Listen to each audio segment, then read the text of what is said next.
what is going to happen. And so all of a sudden, there's probably two other guys in the cell. And all of a sudden, he's pacing. I'm like, oh, it's about to go down. And then he pulls down his pants. He squats over this guy who's sleeping. And he decides to defecate on this guy's face.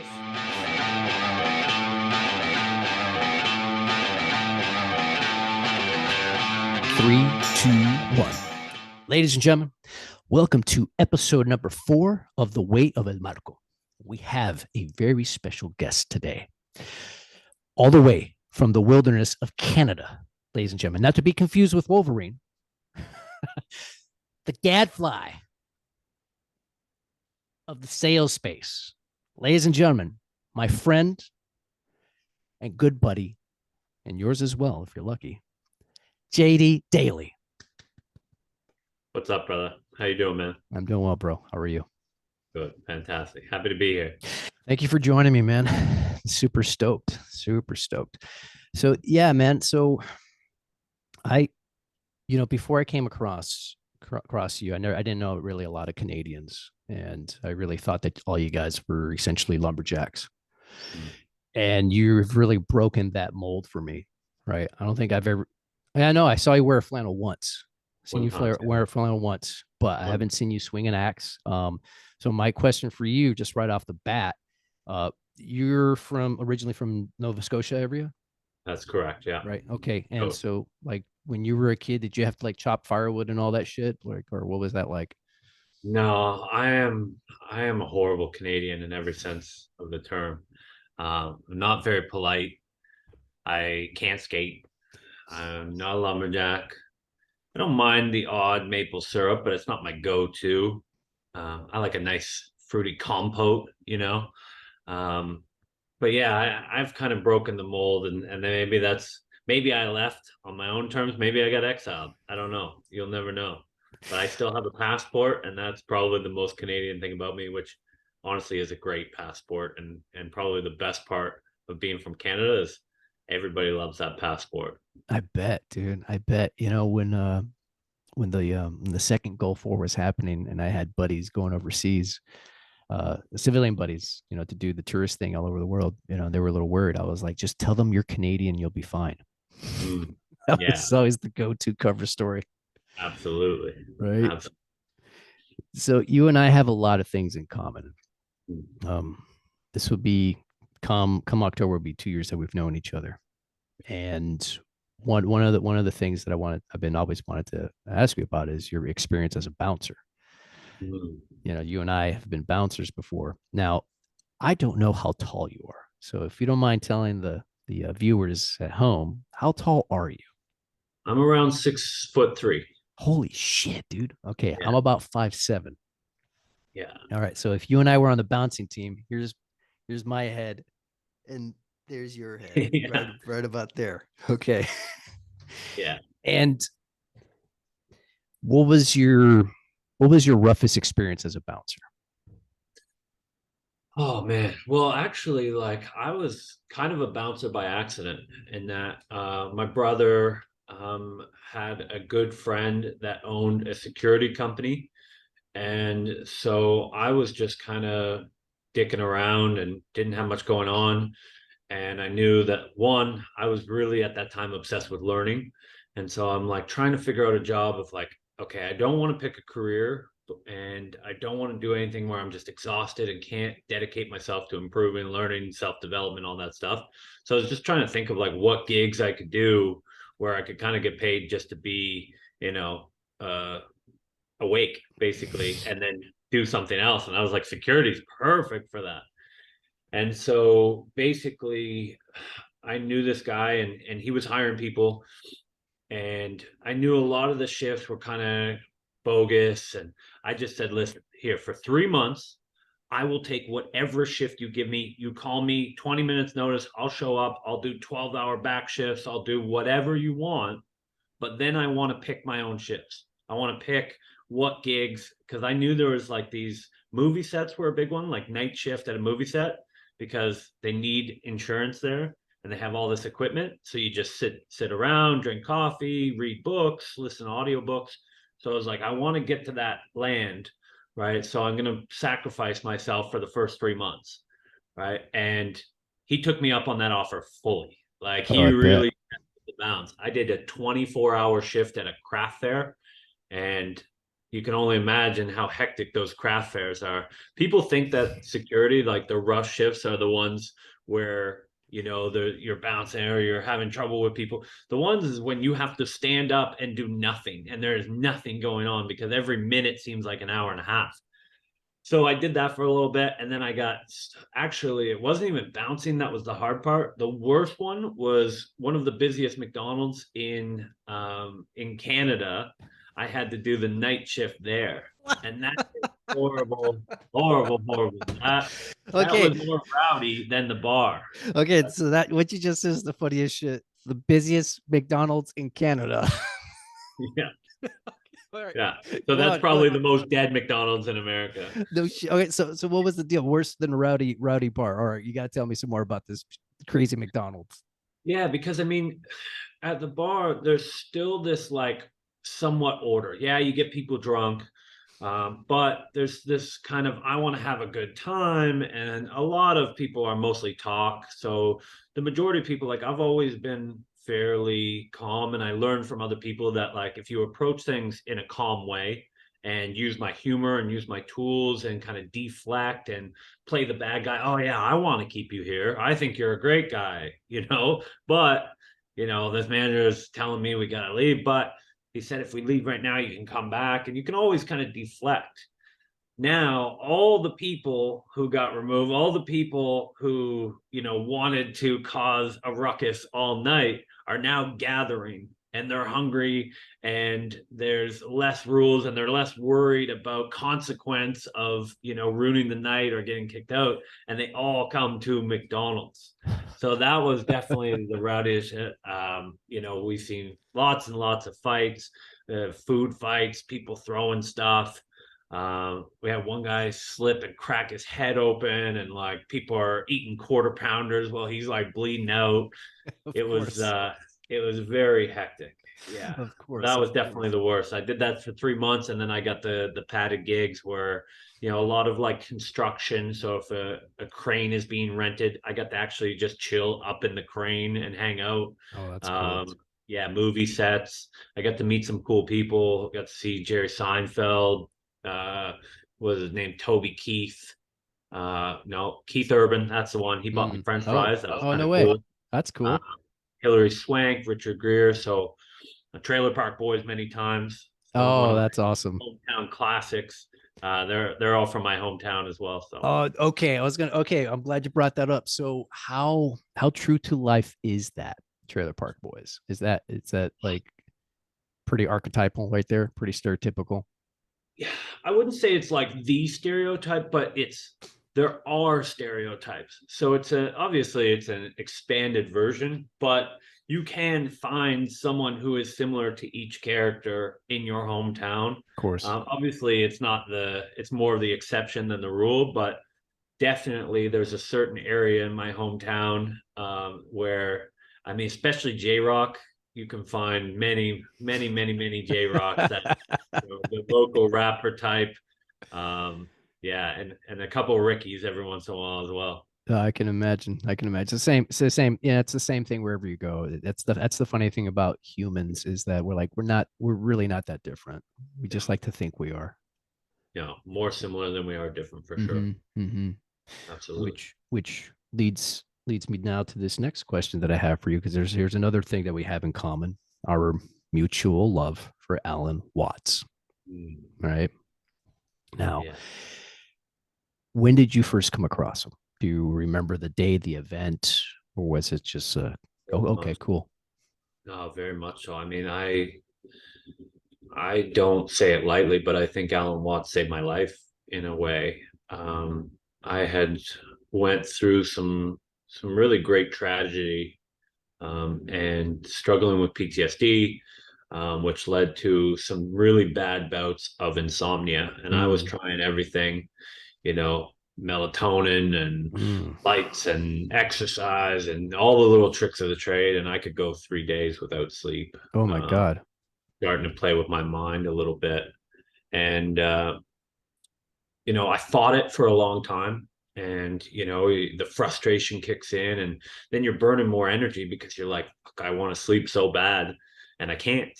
And then you realize how important it really is when it's taken away from you, like most things. And then, I just decided, you know what? Okay, like if I can't sleep, then I'm going to make the most of this time. And, like the only reason it's causing me stress in this moment is because I'm trying to do the thing I can't do.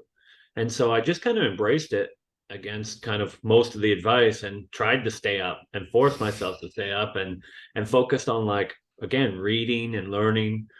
And then after a while, right, you don't have the ability to read, your mind kind of starts waving. So I thought, well, what if I just start putting on some lectures and listen to kind of brilliant people with kind of those slow, methodical voices. And so I just started going through different. I think Ram Dass might have been the first one. um, Terrence McKenna was a big one. Mm. I had heard about him before and kind of knew more about him, so I started there. And then I think, honestly, just God bless the YouTube algorithm that knows us inside and out, because I think I was introduced through that, and it came on, and there was something about his voice and what he was talking about, how it was so profound, but it put you at such ease. Mhm. And that was the first thing that really put me to sleep. And so I would listen to hours and hours and eventually, pass out. And I really feel like, one, it gave me an outlook of this calmness and this acceptance, and just the way, the depth in which he talked about things and challenged things, and the entertainment. um it was entertaining, but it also just put me at ease in my situation. And the philosophical side was as important as, the tone and the pitch and everything. And so I just became obsessed, and I can honestly say that I've listened to every single recording that he's ever had out there, probably 150 to 200 times each. Ooh, yeah. Yeah. Yeah. He's really easy to listen to. There was I first came across him, so big surprise to those who do know and don't know, but I used to be a big stoner, right? You know, and Yeah. one of my favorite things to do is smoke a little weed and go for a drive and listen to music. Yeah. It's like it's super fun, right? And leaving the Target, I went to go get something. I don't know. I hop in the car and I had our KPFA on and I hear this old British dude talking. Mm. And I'm like, who the fuck is this guy? Like, I've never heard of this dude before. And I just sat there like for 45 minutes and just listening and talking. Like, that was Alan Watts. And I was like, what the fuck? Alan who? Mm. And for years, I would listen to him while I was training. Like I lost touch with him for a while, then got back into it and started listening to him while I was training. And so that was a really fun experience to have. Absolutely. Now, you mentioned you mentioned Terrence McKenna, you mentioned Ram Dass. You're also the friendship that you and I have had over the years and the way that you've helped me is you've introduced me also to the world of personal development. What I'm curious about is how did that happen for you? Yeah. Jeez. I mean, I think I have always lucky tattooed on my leg, and I did that as kind of it's a bit of an inside joke because, I've been through some very unlucky things in my life, but it's always the most unlucky has brought me the most fulfillment, or the worst times have brought me the most, ability to have a positive impact. And so, I think it has to do a lot with luck in that. Going back to probably 20, no, it'd be 2006 or seven. Um, I had just, yeah, it'd be 2006. I just dropped out of university. I had a great 3-week career. What was Um, your major? yeah, yeah. Supposed to be business. I think I went to 2 classes. I got, I got a bartending and bouncing job in on George Street in Newfoundland, which for anybody that's been there, it's the most bars per capita on one street in Canada. It's an Wow. absolute shit show. Wow. Uh, and because of course it's a school known for its nursing degrees. So I had other distractions, you know, I was not a model student. Anyways, um, I went back home, told my parents, hey, it didn't work out. They asked me if I'm going back. I said no.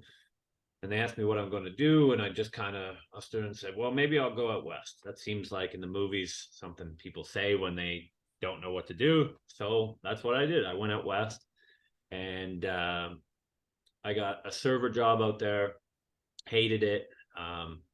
Manager was just horrible. And I was like, I got to do something. I gotta, like, I was having fun and partying. You know, anybody that's worked as a server knows that it's not the money, believe it or not, that keeps people there. It's the lifestyle after. It's what the servers do after work that is really the fun and kind of addicting part.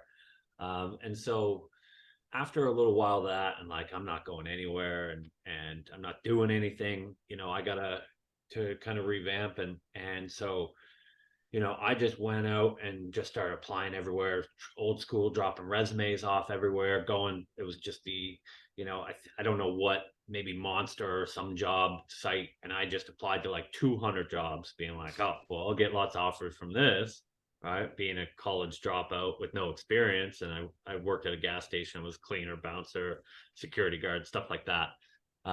It's like, I'm the hot market for someone like me, right? And so, I didn't hear anything back for about 2 weeks, and then finally got one gig, one interview, and it was something I forget how the executive something. I'm like, for some reason I thought, okay, I'm going to be working on Wall Street. I imagine like nice suits and Ferraris, and like executive. Like, finally, someone gets me. This is what I'm supposed to be. 19 years old. I'm supposed to be an executive, right? And so I went in, I think I borrowed my brother's shirt, which was oversized, you know, got all dolled up and hit the train, went into the big smoke, into the big city. And I got into the office and like, I seemed like the average person there as far as age, right? Like everybody I walked through had nice suits on, but they were all 19, 20, 21 years old. And it's a lot of high energy. And everybody said hello when I walked in. And you know, the administrator at the desk was like, have a seat, you know, whatever. And then I got called in, and the guy sitting at the desk was 23, 24 years old. Like, I'm like, he's only a couple years older than me. And we had a conversation, and he just kind of threw a couple things at me. I'm prepared for the full interview. He throws maybe 2 or 3 questions at me. It's like, all right, you know what? I don't need to go any further. I like you. I like what you got to bring to the table. Let's do this. Right. And hired me on the spot, asked if I could start later that afternoon. So I went, grab a bite, came back, get in a car with some guy, roll out somewhere. I'm like, where are we going? Maybe there's another office. I didn't know what was happening. And we pull up in the subdivision. I'm like, oh, maybe he has to go in to his house, grab a sandwich. And he's like, we're here. I'm like, where? He's like, this is the field. This is what we do. We're going to go knock on some doors. And then I Oh, realized I'm in door to door. Right. And oh so shit. that day was very interesting. I thought it sucked. I was like, this is horrible. This guy is taking no's left, right, and center. Right. Like he, you know, we knocked on 100 doors. He got 96 no's. I'm like, this was brutal. People telling him to go fuck himself and running him off his yard. And it was just horrible. I was like, this is terrifying. And I was ready to quit and just say, all right, that's it. I've had enough. And I was like, yeah, tough day. He's like, tough day. It's like, we just made $300. I was like, what? $300 for that? And he's like, yeah. And I'm like, I'm sold. You know, $300. Like that was like St. Patrick's Day bartending money. That was the only time I had ever seen like that much money at a bar. And I was like, if that's a bad day, and I didn't think this guy was that good, right? And so I was hooked. And the next day I showed up, and in the morning, all these like 19, 20, 21-year olds were talking about, as a man thinketh, and Mm. the power of self-development, and all these amazing books, and Tony Robbins, and the top three guys from the day before were giving lectures about what they had learned, and about discipline and structure and personal growth and all these topics. And I'm like, wow, how do these guys know all this? And they gave me a little book recommendation list, and I don't even know if I finished a full book in high school, like one full book. Goosebumps. I nailed a couple Goosebumps back in the day, but I would try and get someone else to do my book report for me, type of person. And I just was so impressed by these people. I'm like, I got to catch up. I felt like an Mm. imposter. And so I just started reading these books. And the more I read them, the more I kind of just felt like they were talking to me. And I felt like I had this deep understanding of myself. And it all started to make sense. And I just became, I've always said I have like a junkie personality in some sense, but I was just introduced to self development and philosophy and psychology early on, and that steered me in that direction where I am an addict when it comes to those things. I love it so much. I'm so passionate about understanding how the brain works, and emotions, and the ability to take control of your life. So long-winded story, but it was actually door to door that introduced all of That's that to me. hilarious. That's a I good put my life that and career for that. that was funny, man. That was funny as shit, dude. That was a really good. I was like, wait a minute, where's this going? I was like, holy shit. Okay, that's Full circle. beautiful. That's beautiful.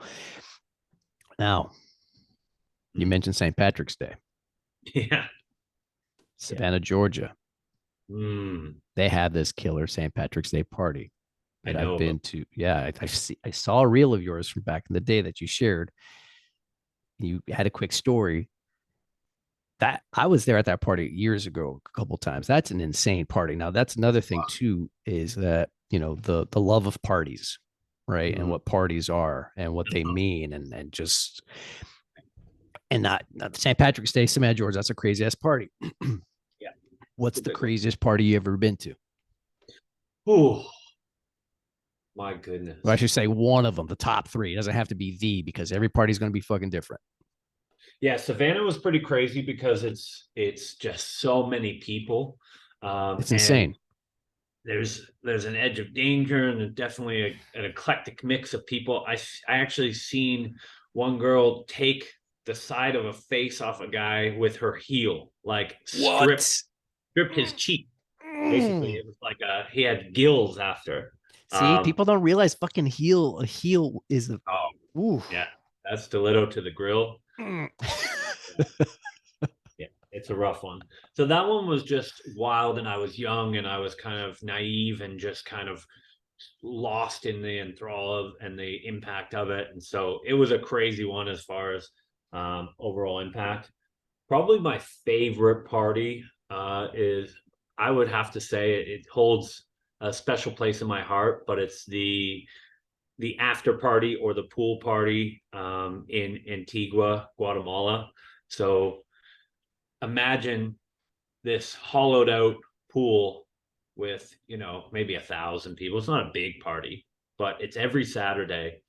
And as you're partying, DJ, it goes all night, Saturday night after the bar closes. You get in a weird truck, and someone lifts you up to this area outside of town, and you party in a pool. And then you're going to walk to the bathroom, say at 4 or 5 in the morning, and you look up, and there's a volcano going off in the distance. Like You a can see real volcano. like a real volcano going off. You have a perfect view of Acatenango and Volcano Fuego, and it's literally going off. So you can be raving next to an active volcano that's going off.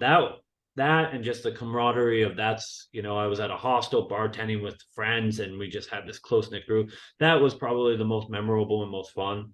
Um, there's some good parties over in Thailand for sure. Another crazy one was Zurich Street Parade. Mm. There's at least 1 million people there. Holy Uh, shit. I have a picture of me at a little bar, and you'd be like, "What is a little bar?" It was actually two bartenders, which were little people. They had made a tiny bar, And I'm sitting there again, I'm 6'3", sitting at the little bar doing little shots with little people. And so that was pretty fun. Uh That and is yeah, that's it's hard. hilarious, man. They all Have kind you of bleed together. mhm. Yeah. Have you ever been to Burning Man?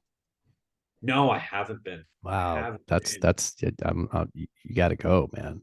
One of those ones where like I traveled for almost the first 2 years with no phone is just by choice. Wow. Uh, this idea of like I romanticize this idea of like travel and backpacking in the 70s and 60s and just like, hey, let's get a van. Let's like I've always loved that idea. I think things are way too convenient now. Mm, And yeah. yeah, it's like I hate to be that nostalgia machine of like, oh, I wish, right? Like I always say it about Tulum, like, oh, Tulum 5 years ago, bro, so much better. Like I hate to be that obnoxious traveler that's like, oh, you're in Thailand, you should have tried Thailand 10 years ago. Yeah. But Yeah. you Yeah. know, I do from what I heard, like the origins and the early years of Burning Man is a heck of a ride. Hey, man, it's just like anything that evolves, right? And that's always been the story. It's like, oh, it was much better a year ago, 5 years ago, 10 years ago, it was great. And it's just like, okay, really, like the very first one when you had Hell's Angels out there and people shooting guns, like, come Yeah, on, that's the one. that's the That's one. the Yeah, yeah, one. that's the one, right? Exactly. I want the Hunter S. Thompson one. I want that like no organization. What the heck is going on? I did forget. I have to put this one in there. The best festival I've ever been to is Shambhala in the British Columbia mountains. It's gorgeous. I actually had just quit my dream job, bought a truck and a trailer, and ditched it up to the mountains in BC, and that was the friendliest and best festival I've ever been I heard to. about that party. I heard that party was just super awesome. Yeah, really friendly, good vibes and community feel. It's gigantic now, but Yeah. yeah, it's the best festival. Been to some good ones in Hungary and Budapest and stuff, but yeah, those are some of the highlights. We could have a whole nother podcast Oh, just on. that's the thing, dude. I can just start. I mean, this Absolutely. is just the first one, right here, man. And I'm a so big after party guy, to be honest. Like after parties are great. I could skip the party and go Yeah. straight to the after the about 5 o'clock in the morning is when like the survivors all gather together and you're like, I don't know the 8 people I'm with, but somehow we formed a bond on the dance floor and now we're going back to a penthouse and there's a DJ bringing his equipment there and we're watching the sun. That's my vibe. Like 5 Yes. a.m. onward is where I really shine. Yes. Yes. So my house for the longest time when I was growing weed in Katati was the after party house. I was 5 minute walk from the bar, right? From I should say the bars. So it was always that just come to my house and just watch the sunrise and just keep the party going. It's more social. You have like I'm a conversationalist, obviously. Like my favorite thing, people always ask me what's my hobby, and I'm like, I never knew how to answer it, but it is like having conversations, that socializing, just having a glass of wine or listening to some music and having deep chats. That is my favorite thing. So, sometimes you can't do that at the bar or club. So that Yeah. like go in the weirdness of conversations. I actually had an idea for a podcast that I never did, but I wanted to so badly. Was called the 5 a.m. podcast, the after party. And whoever was there at Saturday at 5 a.m., that was your guest for the week. Oh wow. Right? So you just press record and just the banter that happens and the crazy questions and the weird conversations that nothing's off limits. At the 5 a.m. the after party was a great idea That's a for. pretty good idea. I can only imagine the conversations. That would be nice and weird for I used to sure. have a lot more 5 a.m.s than I do now, so Yeah. I think my time has passed. Yeah, I can imagine. Yeah, So we got a few more minutes here, buddy. yeah, you bet. So one last question before you go. You you once had a gig where you were like a supervisor for a drunk tank. Yes. So like shit. Yeah.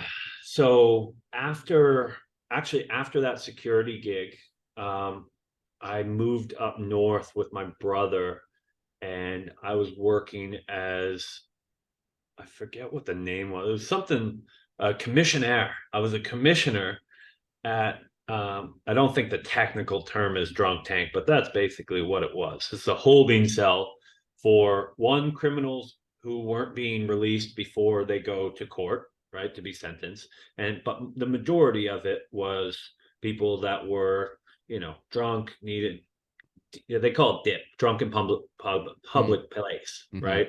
And so holding them for 12 hours until they sober up and letting them go. And so this was in Nunavut, Canada, which is the old Baffin Islands, as north as you could get, in Celsius, -40, -50, as Oh cold as my you could possibly think God. of. And yeah, so there was a holding cell, I believe I think there's 8 cells. And so usually about 6 cells for guys, 2 cells for girls, something like that. And that was definitely the weirdest and most interesting job that I've ever had, for sure. It was a real test. It's funny the ratio. They're like, look, we know there's going to be more drunk dudes than drunk chicks, so let's just make sure we have more room for them. Mm, yeah, there's And one story that definitely comes to mind. That's You can't make this stuff up.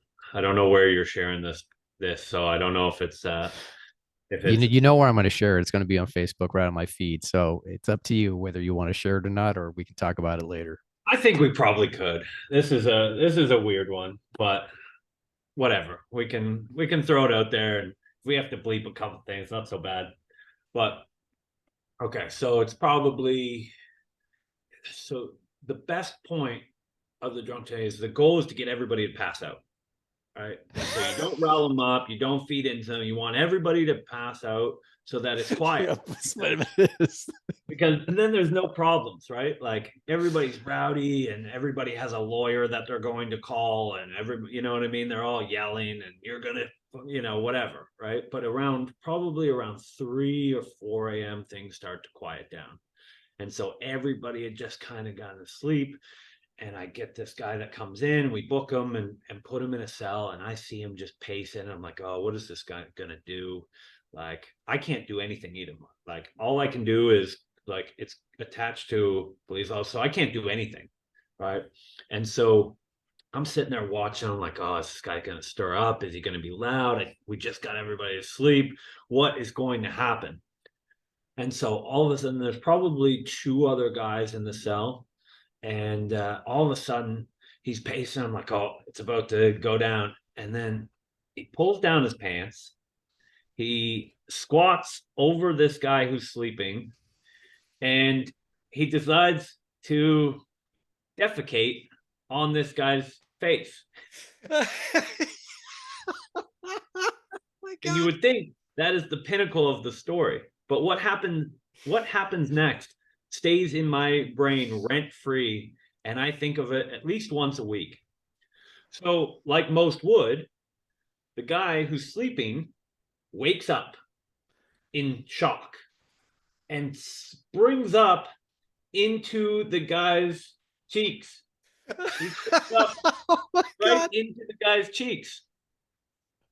Now, believe it or not, the guy who was defecating took offense to this. So he turns around, looks at the guy square in the face, and I'll never forget what he said. He said, "You got shit on my ass," and knocked him out. So anytime, anytime that I'm having a bad day, I ask myself, did you get shit on, spring up into an ass, and then get knocked out? And if that didn't happen, you're not having that bad of a day.